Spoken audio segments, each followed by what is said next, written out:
All right, good evening, City of Thousand Oaks. Thank you for joining us this evening. We'll be starting the workshop in just a few minutes, and we'll let you know when we're about to begin. Thanks again for joining.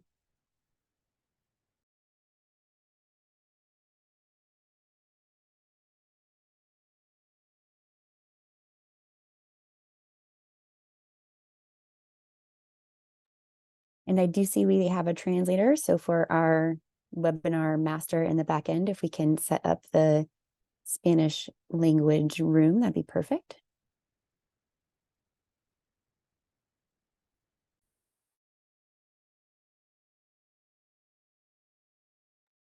And for everyone hopping on, while we're waiting for a few more folks to join, you will see the interpretation icon at the bottom of your Zoom screen. Looks like a little globe. Go ahead and click on that globe and you'll see the option to listen in English or Spanish. So whichever language you prefer, even if it's still English, please go ahead and select that. So you'll be in either the English room or the Spanish room, and we have both these options available this evening.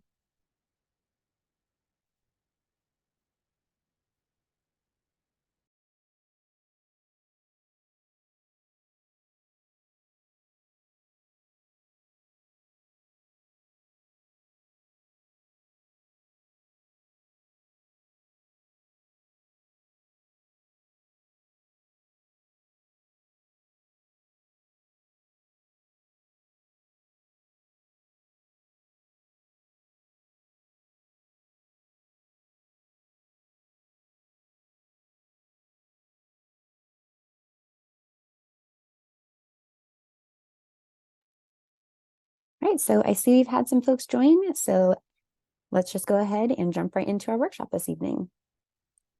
So welcome everyone again to the City of Thousand Oaks virtual community workshop on the district formation process. We're so glad you've joined us this evening. First, I do want to note that the meeting is being recorded. The recording of the meeting will be posted to the city's district formation website, maptoaks.org, so you can go back and watch it later, or so community members who couldn't make it here tonight can go back and watch it as well. Next, as we've mentioned, you have the option to listen in either English or Spanish this evening.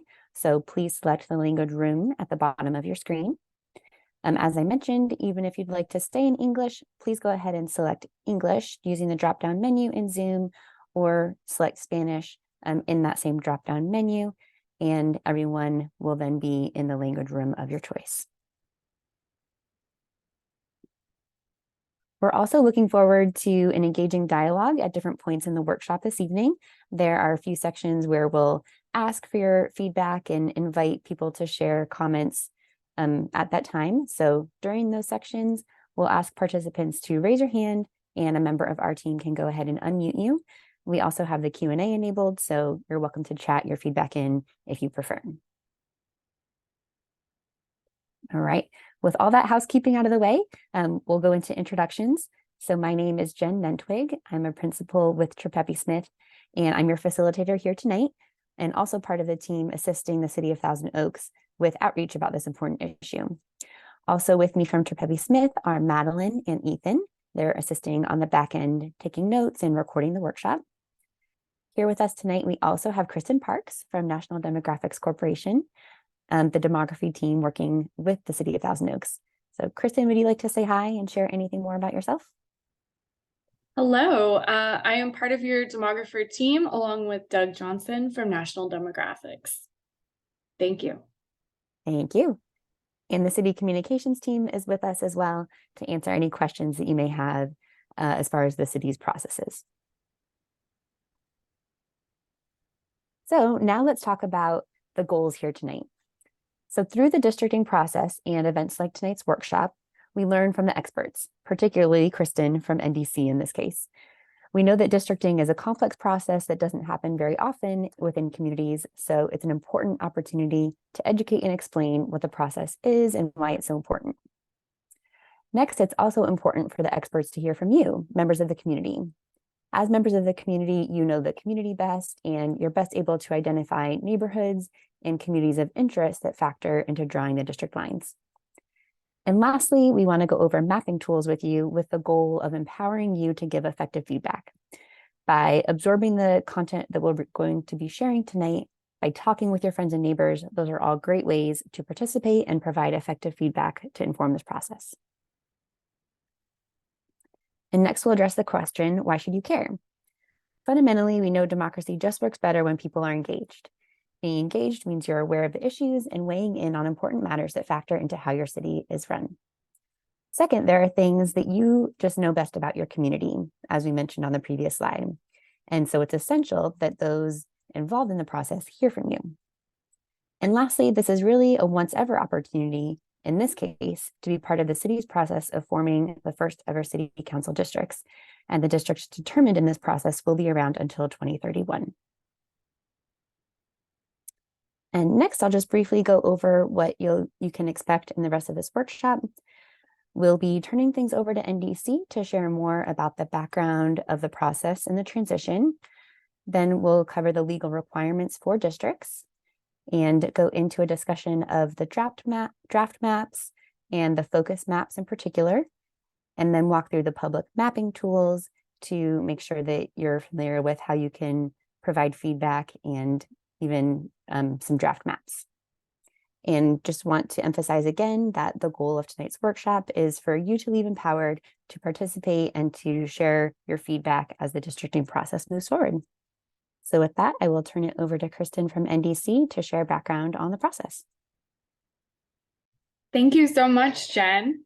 So most of you, if you are attending this webinar, are aware of what the process is, but if anyone is just sort of tuning into this for the first time, what the City of Thousand Oaks is undertaking is a transition to a new election system for the City Council. And currently, the city has an at-large system, which means that all of the voters that reside within the city are able to elect all of the city council members. And the city is transitioning starting next year to a district-based system. What that means is that voters will be in one city council district, and from each city council district, voters will elect one council member. So it is a significant change to the way elections are run, and the task that is before us now is to determine the boundary lines of those city council districts. On the next slide, we just are explaining here why the city is making this change. And it's important to note that this is not just Thousand Oaks. This is many cities across the state have either already made this change or are in the process. And the reason is that the state of California has a law in place that actually encourages district-based elections. And so cities choose often to make this transition to comply with the state law, which is called the California Voting Rights Act. So this is, again, to avoid any sort of litigation that could happen under this law. So Thousand Oaks is making that transition, and we're glad you're here to participate in the process. So next, I want to just give you an overview of what we've done so far. We're quite a ways into this process, and the state does require that 5 public hearings are held prior to the city's adoption of new council districts. Thousand Oaks has gone above and beyond those required public hearings and has also offered a number of community workshops. So today is the June 22nd community workshop, and we have one more coming up this Saturday, and the Saturday one will be in person. So these are really opportunities for community members to ask questions and get a little bit more detailed information about the process. When you go to a public hearing before the council, oftentimes you can make a comment, but you can't get your questions answered. So that's one of the advantages of these workshops, is that we are here to do our best to answer questions you may have about the process, about the draft maps, and about how you can create your own maps.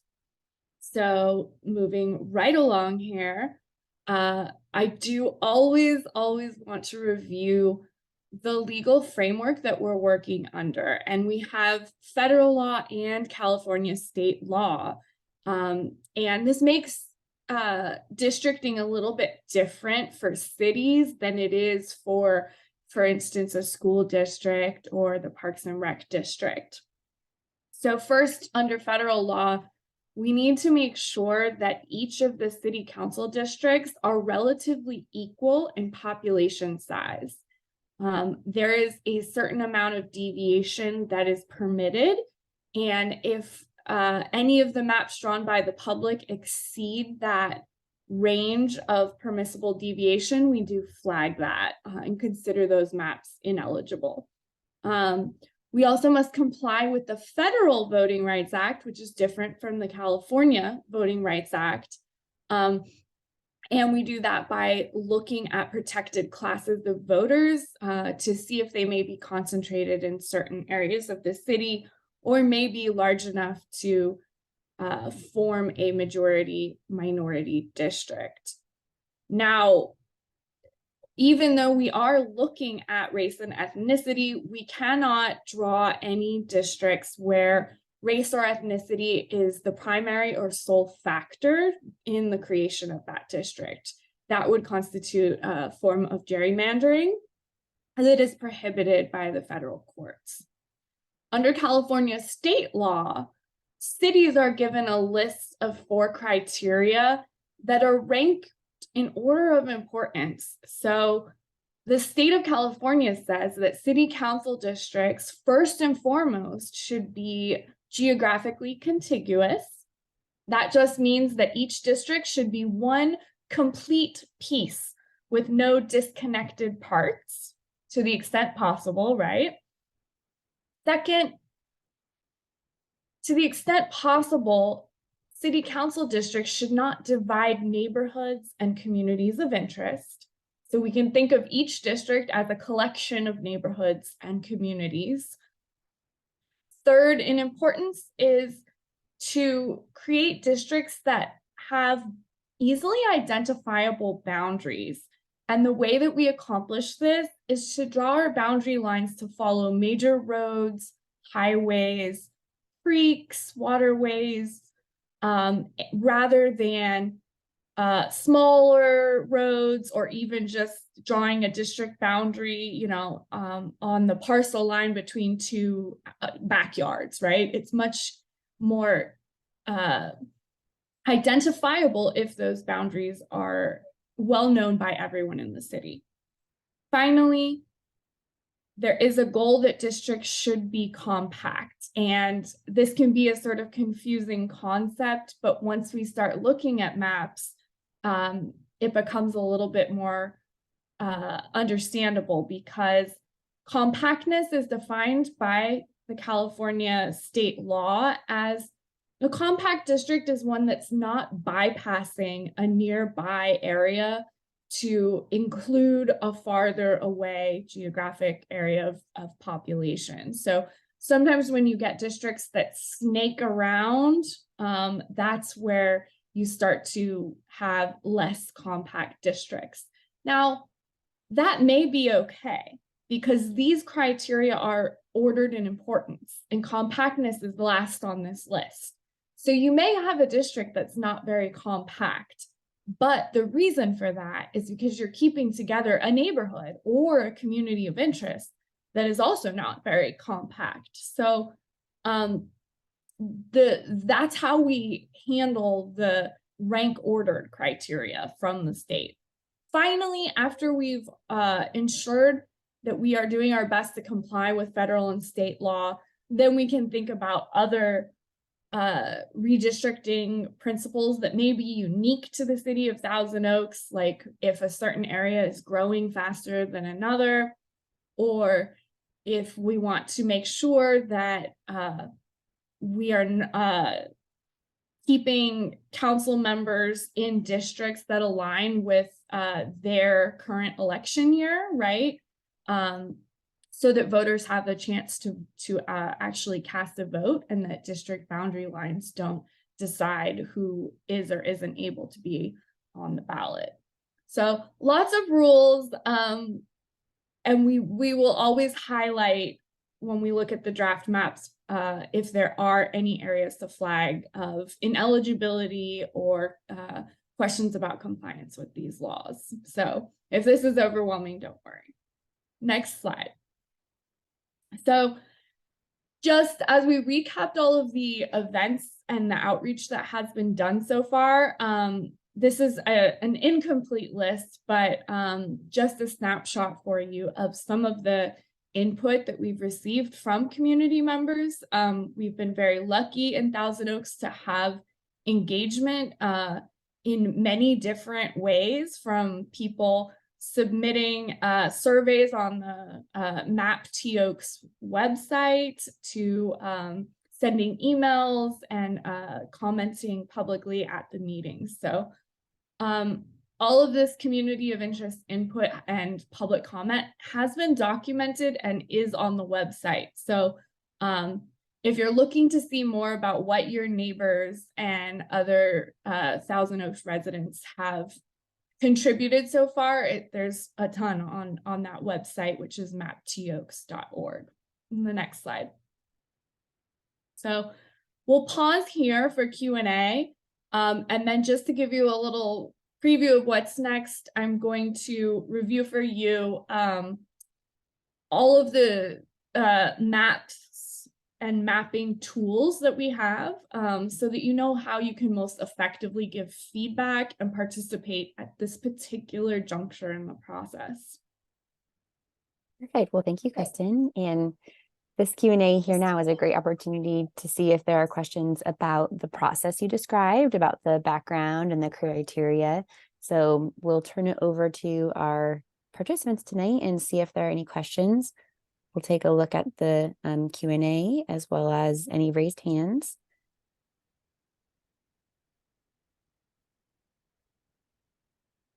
And I don't think I'm seeing any pop in just yet.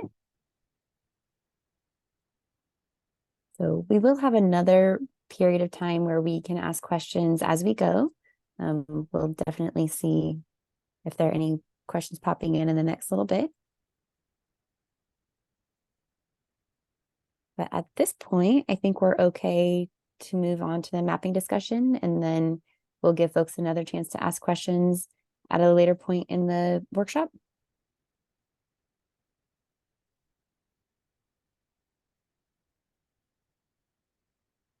Okay, sounds good. So to summarize draft maps, we've actually received 13 maps from the public. NDC, which is the demographer team, added 3 maps into the mix. So that is a lot of maps. I believe 2 of the public maps were duplicates, so that shrinks the pool a little bit. The other thing that you'll note on the draft maps list is that we have indicated where maps are ineligible because they violate one of those legal requirements. So the pool of maps that came before council members at this week's meeting on June 20th, there were several maps from the public reviewed, as well as the NDC maps. There was a robust discussion. There was lots of public comment at this meeting, and the council identified 3 maps of all of the maps that had been reviewed. Now, I will mention that we actually even now have an additional map that came in today. So a 14th map from the public. And the council only was able to review up till map 111 because we had 112, 113, and 114 come in after those deadlines. So the council selected 3 focus maps based on what was available to them on June 20th. This is by no means the end of the process. There will be another opportunity for maps to be submitted all the way up until the 27th. And any maps that are received until the 27th will be presented to council at a public council meeting in July. So if you're thinking, you actually want to draw your own map, it's not too late. And I'm going to show you the tools we have available to do that. But first I want to highlight, just for any folks who are following along this process, what are those 3 focus maps?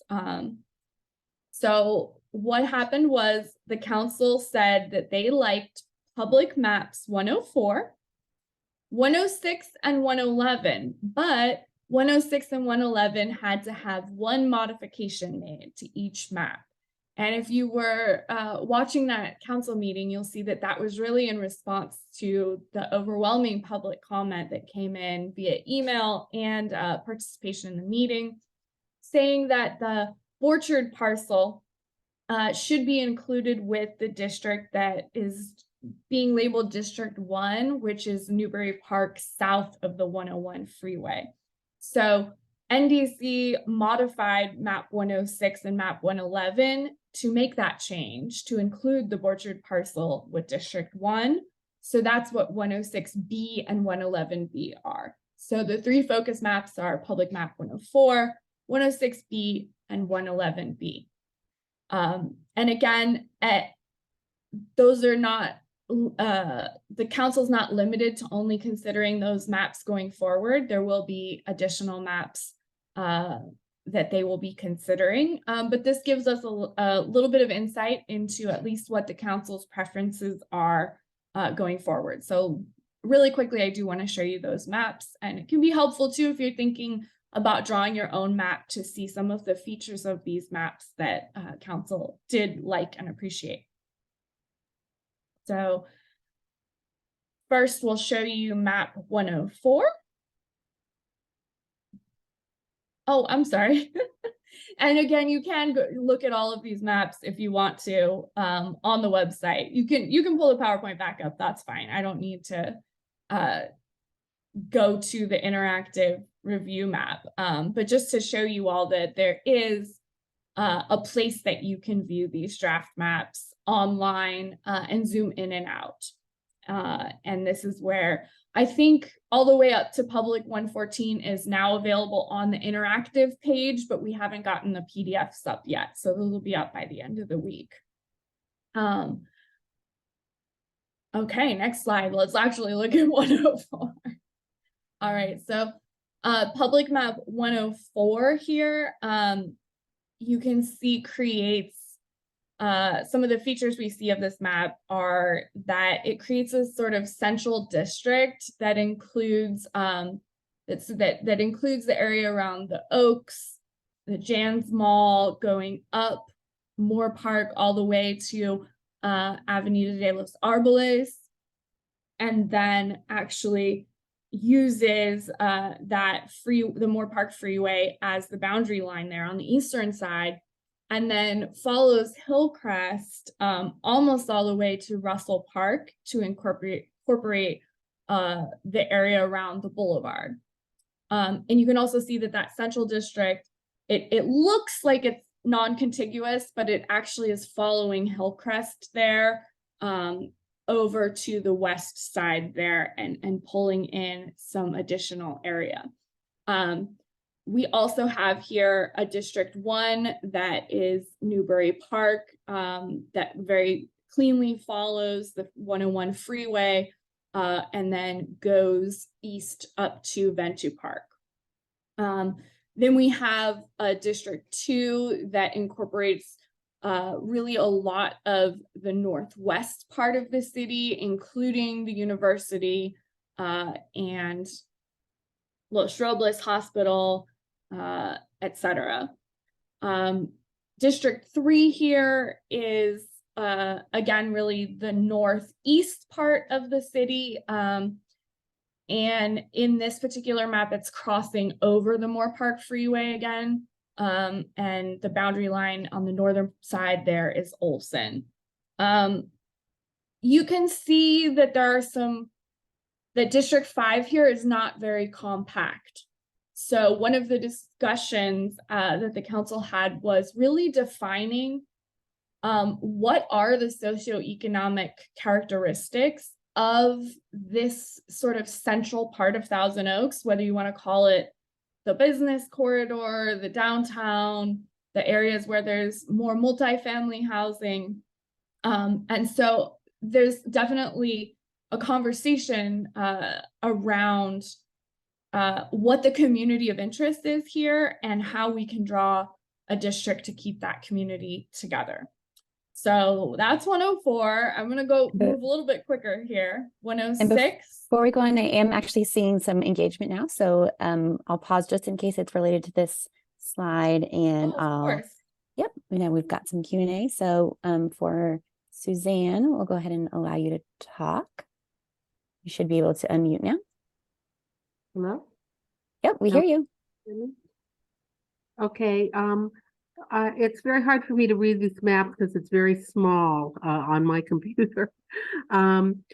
Newbury Park is District 1 and it ends at Bintu Park, you said? It goes up a little bit past the freeway. Where is that, at Bintu Park? It goes a little bit past It's the freeway? actually, yeah, it's not going past the freeway at all in map 104. And if you go to maptoaks.org. Oh, I see. Is 5, does 5 take that little piece of land that's right above the freeway, above Yes. District 1? Okay, that's 5. Yes, that's 5. Yeah, correct. 5 actually looks a little bit small to me on this one, unless it's a very densely populated area. I don't understand why it doesn't take some of the area south of the freeway that has been given to District 4. Like seems like it would be more logical for it to take that small amount south of the freeway, because I know there's apartments there in that area. So that would be my comment. But I do I love what you did with District 1, because I live in District 1, so I love Newbury Park altogether. So just to keep in mind that this map was drawn by a member of the public, and we also have, I believe the author of this map has submitted an additional map based on this map. So, we're iterating here. Okay. Very exciting. Okay. And I guess just since we are still very close to our Q&A slide that we have moved on from, but we had a Q&A pop up, so I want to make sure we address that as well. I believe it's from Paula, asked, how will it be determined which current council members will be assigned to each district? Yeah, this is an excellent question. So here's how that works. That consideration is made after the boundary lines have been finalized, but for each of these draft maps, we do post with them a recommended election year assignment for each district. And the way that we make those election year assignments for each district is by looking at whether or not a current member lives within that district. And if one current member lives within that district, then we will assign that district to that member's election year. Okay. Now, if there are multiple members within that district and they both have the same election year, we assign that district to that election year. The only situation in which it gets confusing or complicated, and then the council has to make a choice, is if you have two members, one who has a 2024 election and one who has a 2026 election in the same district, then that's a situation where then the council has to make the choice of whether or not that district will be assigned to 2024 or 2026. Now, if there's no existing council member in the district, we label it as vacant, right? And when you're trying to decide when the vacant district will be up for election, the first thing we keep in mind is the current staggering of elections for city council. So Thousand Oaks currently, right, we don't want to change anyone's election years, has 2 seats on council up in 2024 and 3 seats on council up in 2026. So we're not making a change to that. So that's one of the considerations for the vacant districts. And then the council can also, within those confines, decide whether or not they want to get that vacant district filled quicker, then they may want to assign it to 2024. So I know that's a lot of information, but I think it's very useful for the public to fully understand exactly how the assignments to election years go. So thank you for that question. Yeah, and thank you for the response. I think that gets us all caught up in our questions and answers for now. Okay, so the 2 new focus maps are 106B and 111B. So if we go to the next slide, we have 106B. And I just want to point out that this is absolutely identical to map 106 submitted by a member of the public, with one change. And that change is simply to make sure that that area of Borchard bordering up to the 101 freeway is included in District 1. So when this map was originally submitted as 106, it had that Borchard parcel in District 2. The council requested to have that moved into District 1 here, which we were able to do without exceeding that population deviation number. So this is still a population balanced map, even with that change. And you can see here that we still have a District 5 that is sort of the central area of town. We now have the area of Hillcrest and the Boulevard actually going all the way to include the Russell Park area and all the way to Westlake Boulevard there. And it doesn't extend as far west either. I think what we have actually between 104 and 106B now is District 1 is the same, but there are differences in the other districts. So let's look at 111B. 111B, again, District 1 is the same. So we sort of are seeing a theme here, at least from what council's preferences were for what District 1 looks like, right? So you really want to look at 2, 3, 4, and 5 to see some of the differences here. You can see here that District 5 and 111B looks very similar to District 5 and 106, but it's actually extending north a little bit further up to Avenida de las Flores and keeping Lynn Road on the west side as its boundary.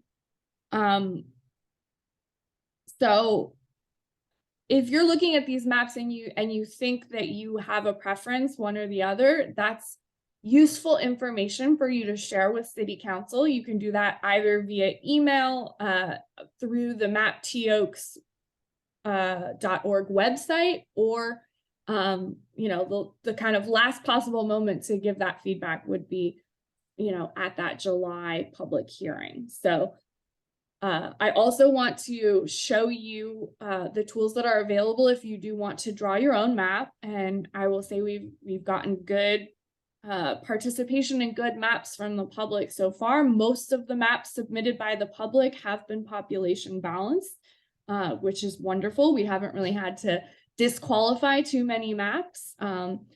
So next slide will show you the 2 ways that you can submit a map. And really, it's not just 2 ways. You can draw a map on a napkin, and if you've labeled the streets in a clear way, we will translate that into an official map to be presented to council. So just so everyone knows, every map submitted by a member of the public, we take it and standardize the district numbers, right? Because we want to make sure that when we're talking about District 1, we're always talking about that southwestern part, Newbury Park, and working around clockwise, right? So we are going to process the map and standardize it.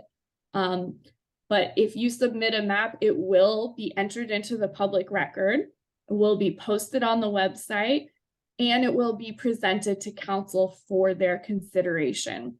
So what it looks like and what we're hoping is that the final map adopted by Thousand Oaks will have been drawn by a resident and really maybe tweaked by the tomographer at City Council's direction, but ultimately it's very edifying to see that level of participation from the public. So if you want to draw a map and you don't like using online tools or a computer, there is a paper kit that is available.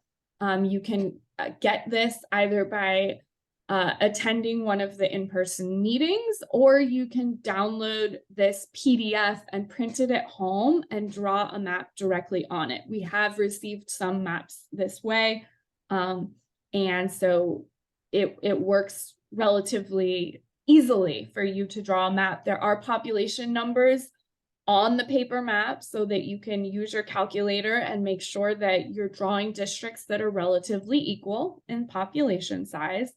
And then there's a much more advanced online tool. The majority of the maps submitted by the public have been drawn using this online tool. And I'm going to give you a really quick demo of how to use it. It is relatively easy, but there's some tips and tricks to make it even easier for you. I don't think I have another slide. I think is there another slide I need to show, or am I gonna share my screen right now? I think you can jump into sharing. Perfect. Thank you very much. Mhm. Okay. So if anyone wants to follow along at home, we are at maptoaks.org in the browser. And I know I've referenced this website so many times, but it's really quite comprehensive. So I'm grateful for that. But if you want to see those draft maps we were just talking about, you can click on the draft maps page. There is a full list of all of the submissions, as well as if comments came from the person who drew the map. And you'll see the 3 focus maps that I identified from the council meeting on Tuesday. They're at the top of the page here. So to draw your own map, you're going to navigate to draw a map. And then the first tool is the paper kit. And there is an English and Spanish version. These links just take you to the PDF, right? Which you can download or you can save on your computer and you can digitally draw on it. And then we have our online mapping tool along with all kinds of tutorial information. So the 2 most important things to know about the online mapping tool is, first, you actually have to create an account with DRA. And oh no, the phone is ringing. I'm so sorry. And once you create that account on DRA, then you're able to save a map. The second important thing you need to know is, just because you've saved the map to your account, it doesn't mean you've submitted it. So the other really important thing to know is to make sure that you are sending an email to districtelections@toaks.org to let us know that you have drawn the map and you want it submitted. So I will show you how to do both of those things. Once you have your account and you're ready to go, you want to click Thousand Oaks mapping template. And this is going to open the blank map that you are able to use to draw your proposed district boundaries. And you'll notice that it says view only. You actually have to copy the template and save it to your account. So I'm logged in here on my account, and if I click the paintbrush, it says that I can make a copy of the map. Okay, so yes, I want to make a copy of the map. What it does is it takes me to my account page and lists any maps that I've drawn here under my account. So there's the copy. And you can just double click to open it, or if you check the box, you can do things like publish it, share it, rename it, right? If I want to call it demo Thousand Oaks District map, right? Because we're just demoing this. There's the name. And I can click edit to open the map and start drawing districts. Now, when you first look at this map, what you're looking at are precincts, which is highlighted here at the top. Precincts are slightly larger geographic areas. You can assign the precincts to districts, but what I like to do is check block or select the block here, because this gives you a smaller geographic area to assign to districts. And to do that, you're really just painting. So you click the paintbrush here as opposed to the hand, the paintbrush. And you can see on the left-hand side in the district selector box that the red target here is on District 1. So when we start drawing a district, it's going to be District 1, right? We already know District 1, it's usually down in this area, right? So that's showing me the population numbers here, which is great. And I can zoom in here. And this is actually showing you the purple lines are the blocks, right? You still see the precincts until you click on the precinct. Then it's going to show you the blocks within that precinct, right? So we are assigning these to District 1. And like I said, you can click each block, or you can click and drag multiple. Okay, you can click the eraser if you don't want that to be part of District 1. And what's really nice is that over here in this box, it's telling me we've already assigned 2,601 residents to District 1, but we actually need to assign almost 23,000 more to get that to be a complete district, right? So we can do that easily with the precinct and the paintbrush. We can really just quickly add what in many of these maps is the District 1. And you can see this number going up as we add more areas.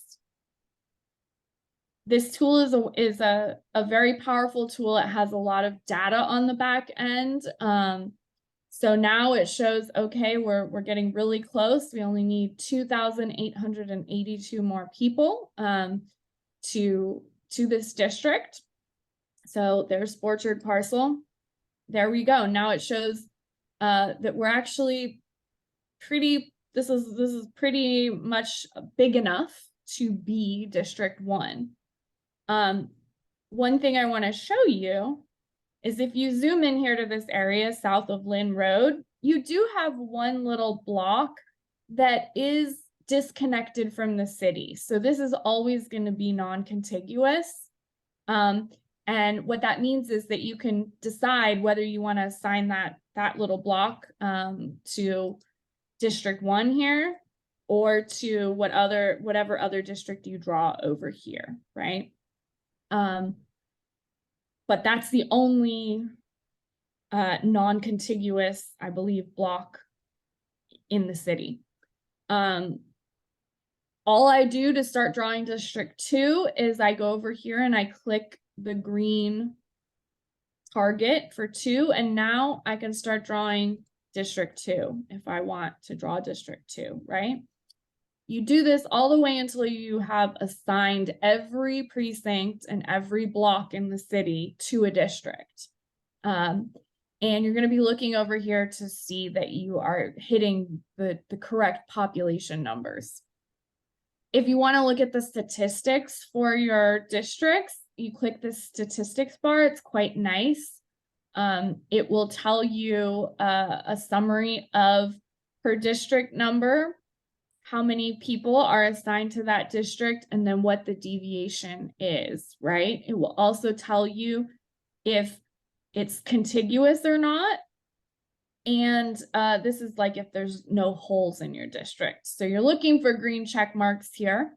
UN means unassigned, right? Because we didn't complete this, or I didn't complete this in my demo. There's still 98,089 residents that are not assigned, right? So that can be helpful to look at too. You can click analyze, and it will also tell you some information about basic requirements, right? Is our map complete? No, I only created one district and a little bit of a second. Contiguous is probably always going to be an X because of that non-contiguous part of the city. But we can achieve districts that are free of holes, and we can achieve districts that have equal population size. So once you are satisfied with the map that you have drawn, what you want to do is click this 3 dots connected, which is actually the share button, and you will get a link. Okay. And this link is what you want to email to us to submit your map. So you can click copy to copy that, and you just paste it right into your email. The other way that you can share your map is if you go to your maps page, you can check the box and then click share. It does the same thing. It gives you the link. And then once you email us this link, we will know that you have submitted your map, and you'll get a confirmation email back from us. So that's the basic way to use this tool. Again, it's relatively easy. You just have to create an account, and you are going to have to, the only thing you have to do to confirm your account is just open your email and check confirm email, then it will let you log in. So with that, I am going to ask if there are any questions about any of the mapping tools that I've shown you. I know I went very quickly. Yeah, thank you for that demo. And for our participants in the webinar, this is our second opportunity for questions and input. So I do see a raised hand. And Sally, you should now be able to unmute. Yes, good evening. Can you hear me? We can. Great. Thank you so much. I was one of 2 people who attended the live meeting on June the 3rd and found it very interesting and helpful. I did at that time, when we were asked about our community of interest, voiced a concern that I don't see addressed really in maps 106 and 111. And that is that Westlake Hills is part of Westlake, and Westlake Hills being the area around Russell Park. And I believe that that still needs to be addressed. Map 104 seems to do it, but not 106 or 111. And I wanted to know what the thoughts are about that. You know, the area is called Westlake Hills. It's not called Thousand Oaks Hills. And we, in this tract, as far as I am concerned, I've lived here since 1978, believe very strongly that we see ourselves as our community of interest as Westlake.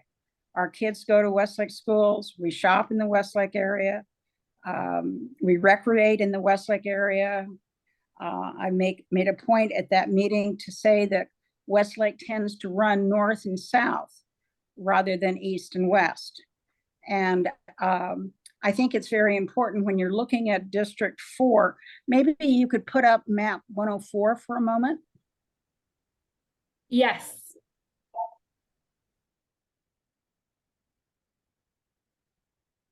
Thank you. And so when you look at Westlake Hills, or excuse me, when you look at District 4, it does curve around the business corridor. And our city councilman, Al Adams, said very strongly, and I tend to agree with him, that a district that takes in the commercial core is important. So consequently, the core on this would go all the way to Westlake Boulevard. However, that addresses the issue of the commercial aspect, but not the issue of residents' concerns. So I would like to see another map created, and I'm hesitant to do it myself because I'm not very good at any of this, with just having the homeowners of Westlake Hills be pulled out and put with the rest of Westlake, just as the commercial corridor, which is near our homes, Trader Joe's and that area, along Thousand Oaks Boulevard, all the way to Thousand Oaks Boulevard, be attached to the District 5.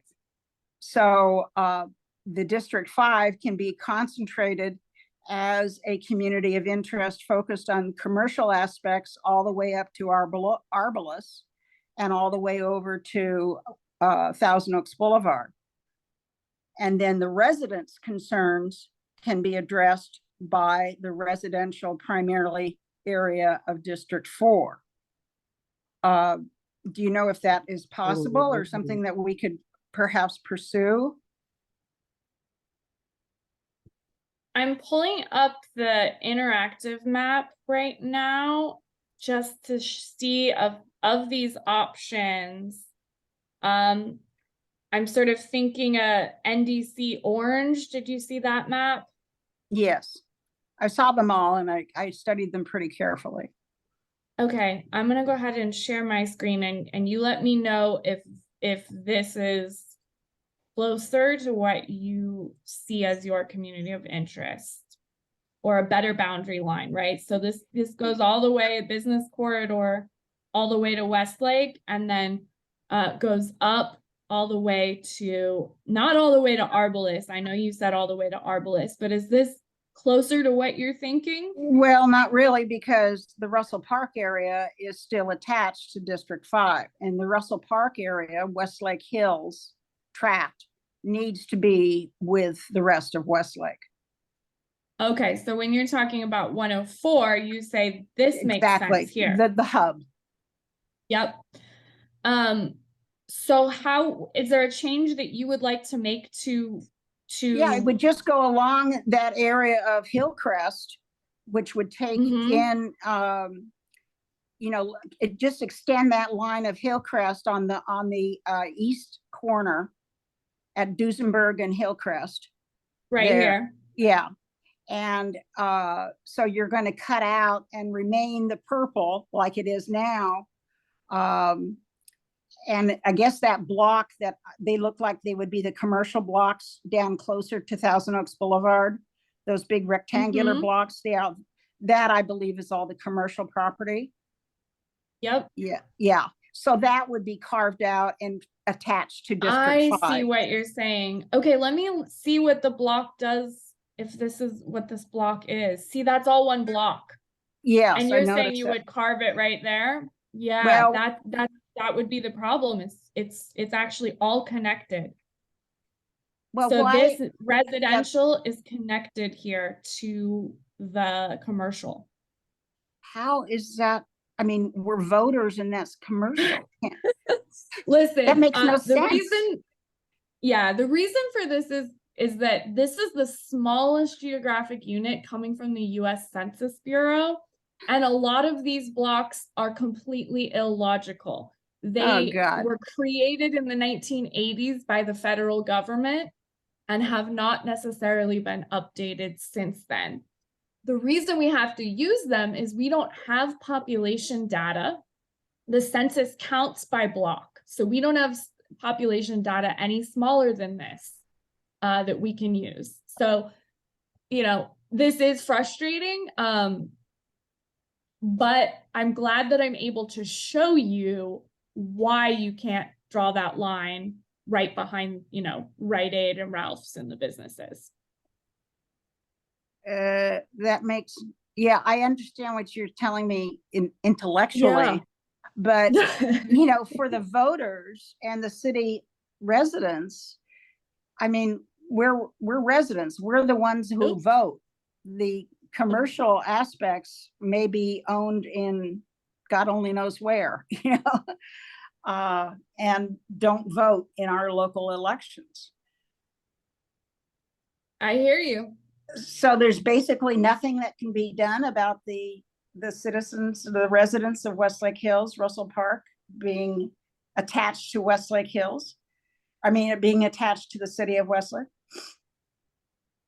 Well, you can't be attached to the city of Westlake Not because city of that's Westlake, but the city, yeah. you know what I mean. Right, the voting. commercial area. Yeah. Yeah, I mean, I would make the decision, I agree with you, should be made based on the residential area, but understanding that the commercial area just has to be connected for that particular block. That's So I agree with really- you that are you making that decision about the commercial area and then, the residential is just the add-on? No, I agree with you. It should be the other way around. Where does it make sense for the voters? And then the commercial area is just tacked on. Right. That's Yeah. my concern. That's what I would like to see. It's really unfortunate if that couldn't be legally done. I mean, Yeah, it doesn't make any sense to me. It makes about as much sense as the Borchard land being attached to Northern Thousand Oaks. And that obviously did not make any sense to anybody the other night at the meeting. Yeah, I hear you. So bottom line is you do think that residential area of Russell Park does belong in the what in most of these maps is the District 4 rather than the District 5. Correct. It is a Westlake district. It is not a Thousand Oaks district. The school Yeah. is called Westlake Hills. We send our children to Westlake schools. Our traffic, our shopping, churches are Westlake area. And the identity that the city wants to make for us, attaching us to the central core, just realistically doesn't make any sense to me. So I'm expressing that again. I hope it's heard. I will again write my city council people and let them know. Please do. And Sally, when you make that comment, reference the specific maps. Okay, sure, I will. That will be helpful to the council. Okay, I don't know if you have other questions, because I'm willing to. Oh, yeah, we got a bunch. Okay, can go ahead, but I would like to leave my hand up so you can come back to me again. Sure. Perfect. Thank you. Thank you. I'll get through one more raised hand and then we'll try to hop over to some Q&A too. So next, I believe I saw Suzanne with a raised hand. So we'll go ahead and yep, it looks like talking is permitted, so you can speak. Okay, could you show map 104 again?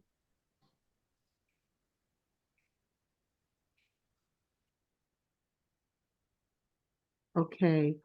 I tend to agree with Sally that that District 4 needs to extend more north. But I think a solution to that would be, and you don't want to give too much population to District 4, but a solution to that would be to take some of the part that's close to Thousand Oaks Boulevard on the south side of Thousand Oaks and give it to District 5. That's what I would do if I were drawing that map. And then extend 4 so that it is including the Westlake Hills area. Makes sense. Thanks for that feedback. To me, it makes absolutely no sense that District 4 goes all the way practically to Newbury Park. Newbury Park is not Westlake. Believe me, I know because I live in Newbury Park. I've lived in Newbury Park since 1979. So I know that that part of 4 that goes all the way over to Newbury Park, that part is not Westlake, and it shouldn't be included in Westlake. And you think that area, that some area of District 3 makes more sense to combine than the Newbury Park section there? You know, I guess you have to make the population balance. So, I mean, it's very difficult just looking at a map to say where it should, but I'm just saying that District 5 seems like it's kind of underrepresented, and that possibly it would be good if you put some of 4 into 5, the part that's contiguous with Thousand Oaks Boulevard. Okay, Is part yeah, of the I see park what you're that's saying. contiguous. Yes, south Also, of the what are the boulevard. little white spots on the map that, like there's one in? Yes, What is those that? are those are unincorporated areas. Oh, So of course, unincorporated. Oh, okay. I was Lynn gonna- Ranch. Yep. I I'm was- glad I you was asked that looking at those question. and going, are those? I know they're not lakes, but They're unincorporated, so they do not Okay, vote for city well, council. thank you for explaining that. Of course. Okay. Thank you. And then we've got a couple of Q&As before we hop back over to, I know at least one other raised hand. So the first question that we got in the Q&A here is how to create an account. And I think that was in relation to Dave's redistricting. Is it easy to walk through? If you could show the Yeah, team. Sure. Okay, so if you go to the DRA site, I'm gonna log out so you can see what you'll see, right? Just on the homepage here, you're gonna click sign up, and it's gonna ask you to put in an email and put in a password, right? So put in an email and whatever password you want. You agree to the terms of service, you click sign up, and then what it does is it sends you an email. All you have to do is open that email, confirm that you're a real person opening the email, and then that's all it is. Does that answer that question? You don't have to give them any other information. Perfect. I think it does. And then one other thing I've learned from NDC as you walk through that process before is when you're picking the Thousand Oaks template to give it a couple of seconds to load because it takes some time. Okay. Well, thank you for answering that. And then we got another question related to the Tuesday night city council meeting and some questions about data. Is that something that you remember or could speak to? Sure, yeah. So a question was raised by a member of the public about the demographic report sheets. So this is just for the PDF maps on the website. And there's actually a typo that we're in the process of fixing on the PDF demographic reports. It says citizen voting age population, and it should just say voting age population. So we are correcting that typo. Again, that's only on the PDFs. It's not on Dave's. It's not on our in-house software. So it's not a data problem that's affecting any of the way that the maps have been drawn. But just for those PDF reports, we are updating those. They should be updated by the end of the week. And there's also going to be a separate table comparing the voting age population and the citizen voting age population. So for anyone who's really interested in the nitty-gritty of the data, all of that will be posted on the website for you. So thank you for that. That is super helpful. Thanks for clarifying.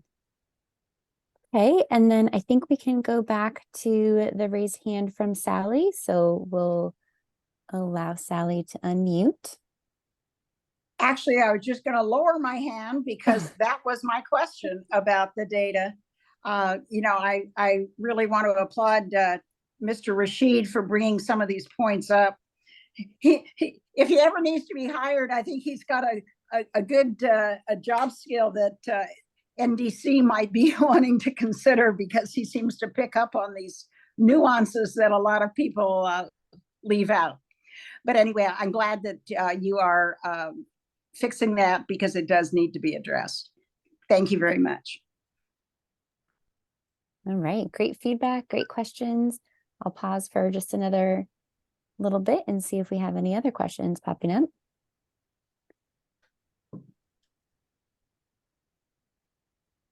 And we'll still give folks an opportunity to raise their hands or type anything into the Q&A, but we can This go ahead. question has been addressed and answered. It was a typo on only the PDF.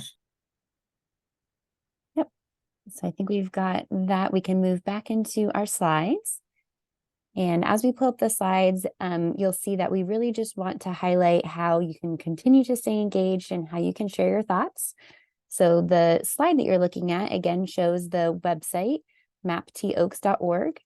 And from here, it is important to go ahead and look at the draft maps page, and that's where you'll be able to see the focus maps that were presented this evening, as well as all of the maps that have been submitted. And then as far as sharing feedback, you can draw a map by clicking on the Draw a Map tab, and that'll take you to the tools we talked through today. And that would be if you wanted to take any of the feedback and present something that addresses, some of the revisions and some of the areas of focus that are being discussed. And then another option, if you like one of the draft maps, one of the focus maps, you can share that feedback. So you can go to the Contact tab, and there you'll see an opportunity to share your input directly, or you can email districtelections@toaks.org. So those are all great ways to use the website to stay informed, to share your feedback. You can also click on the Calendar tab at any time for all your event details, for the meeting materials and recordings in multiple languages. Like tonight's recording will be available in English and Spanish. So just wanted to walk you through some of those opportunities. And then as far as near-term opportunities for engagement, we mentioned there is a community workshop in person this Saturday at Borchard Community Center. So you can find more event details on the calendar tab. And then as we mentioned earlier, the final deadline to submit maps for consideration at the July 11th public hearing is coming up on June 27th. So just some important dates to leave you with there as we wrap up this evening. So I'll double check our Q&A and raised hands one more time. And let's see. We do have a couple more coming in. Let's see.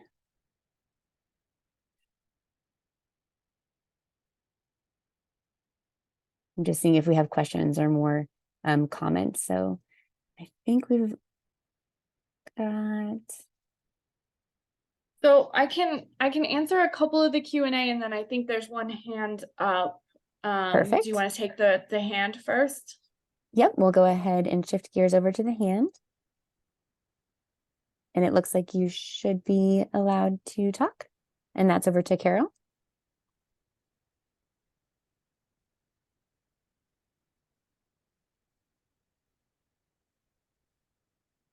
Carol, are you able to unmute?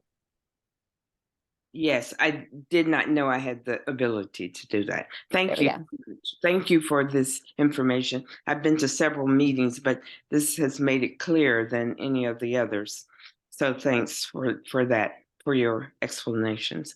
You know the old story that Dwight Eisenhower had a letter written just in case the Battle of the Bulge did not work.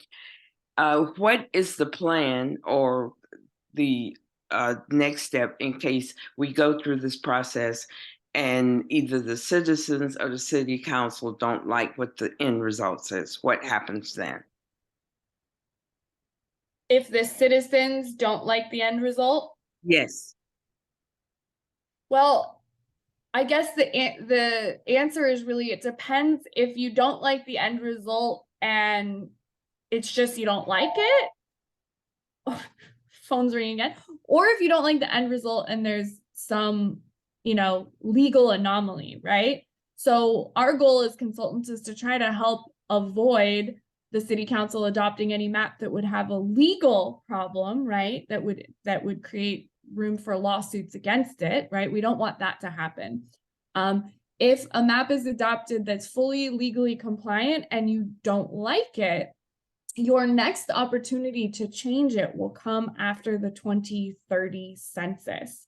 So you are in a way stuck with the map for a significant amount of time, which is why it's so important to ensure that the council considers all the options and that they select one that is, not going to be perfect, but will be the best of the options. Okay. So you're saying in 2030, we would go through this process again? Yes, that's the soonest required by law to go through the process again. Okay, I would actually be after the 2030 census are completed. Right, so it'd be 2031. Yes. Okay. Thanks. Yeah, thank you It's for a good asking. question. Thank you. And then having gone through the comments, I teased out a couple of questions that we can answer. So one is asking about feedback from businesses and folks who may or may not be residents of the city. Does the process allow for businesses with folks who may or may not vote in the city to have a voice in the process?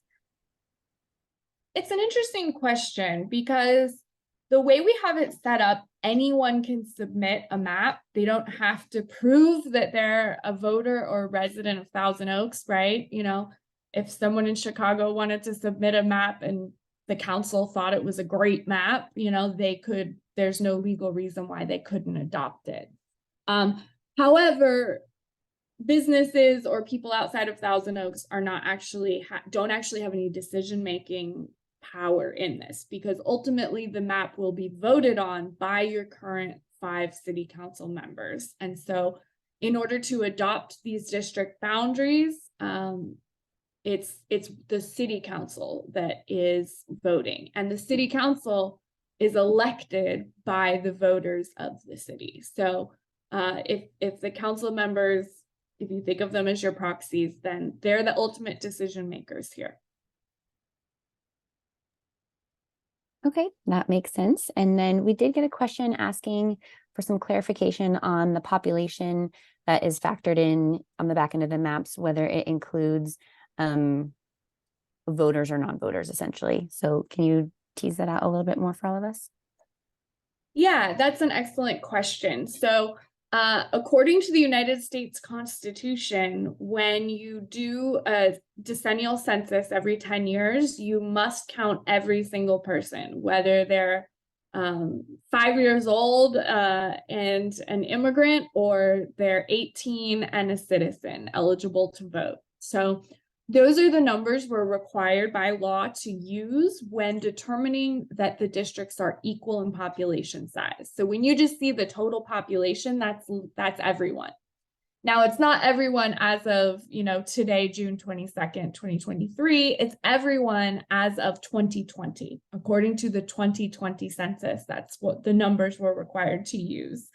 However, we do provide estimates of the voting age population so that you can get a sense of if different districts have different numbers of voters. But that is not identified as a priority consideration, right, under any of our laws. So that would be a secondary consideration or tertiary consideration after the state criteria and the federal laws. Okay, I think that helps a lot.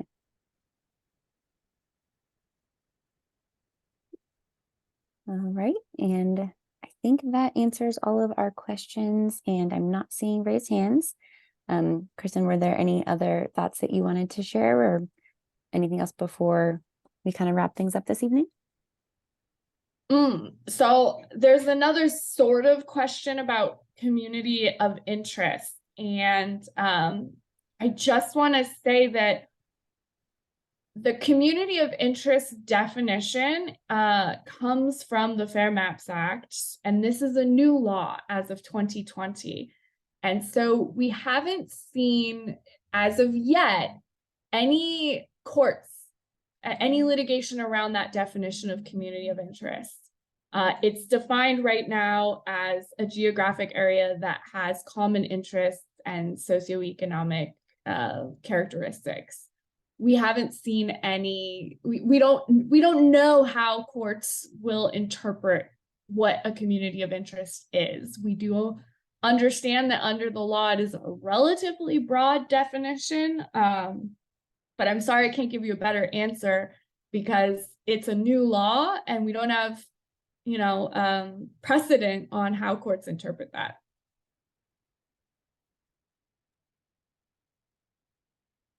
Yeah, thank you for catching that one. And let's see. I do see another raised hand. So lots of good discussion. Barbara, we'll go ahead and allow you to talk at this time. Yes, you're changing from citizens of voting age to voting age. And I'm wondering, does that mean that you do include non-voting, non-eligible voters of voting age in that statistic? Yeah, so that's why the voting age population numbers are always going to be a little bit higher than the citizen voting age population numbers. Now, keeping in mind that the voting age population numbers are a little bit more accurate because they're, or not that they're more accurate, but you're right, they're a larger group and the citizen voting age population is slightly smaller. They are related and correlate. So proportionally, they're always going to move in the same direction. But if you're trying to match populations, wouldn't you be giving citizens in those areas that have high non-citizen populations? Aren't you giving the citizens a higher value to their vote? Well, the reason that you would want to look at the subset, which is the citizens only, is because the citizen voting age population is really used to look at the protected classes of voters of certain racial and ethnic minority groups. So we are going to post the citizen voting age population data as well, side by side on the website. Oh, okay. But you're right that right now the numbers that are there are voting age population. The typo is that it says citizen voting age population. We're going to fix that and clarify that those numbers are voting age population. But if you're comparing from one map, if you're comparing 104 to 106B, it doesn't really matter which numbers you're looking at. The comparison is still going to be correct in terms of, well, this map has a District 5 that has more Latinos of voting age and more Latinos of citizen voting age, right? As opposed to maybe another map. Does that make sense? Sort of. I'm just thinking about equal representation. And if there's fewer people voting in that area because they're not citizens, then those citizens that are in that area are getting more representation than the people in areas that have where all the citizens are voting. You're absolutely correct. And this is something that becomes really pronounced, for instance, if there's a prison in your congressional district, right? And the census is counting the prisoners and they're not voting, right? So that is absolutely true. I don't think in Thousand Oaks we're not seeing any of those huge disparities in this community, which hopefully will put your mind at ease a little bit. And at the university, they count all the students that are living there, even though it's like temporary, but Yes. yes, okay. Yeah, Thank you. that's part of considered group housing. So yes.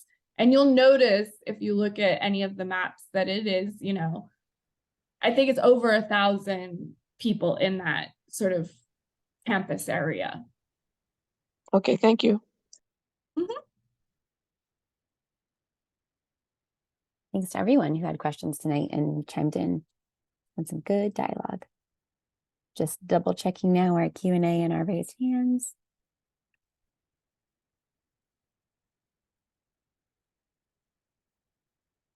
I'm not seeing anything new. Kristen, anything new popping up to you on your end? No, thank you so much for the excellent questions. Definitely. So I think that wraps us up for the evening. On behalf of the City of Thousand Oaks, we want to thank everyone for joining to share your feedback and to learn about how you can continue participating in the process. So we hope to see you again at additional districting events as the process moves forward. So thanks again and enjoy the rest of your evening.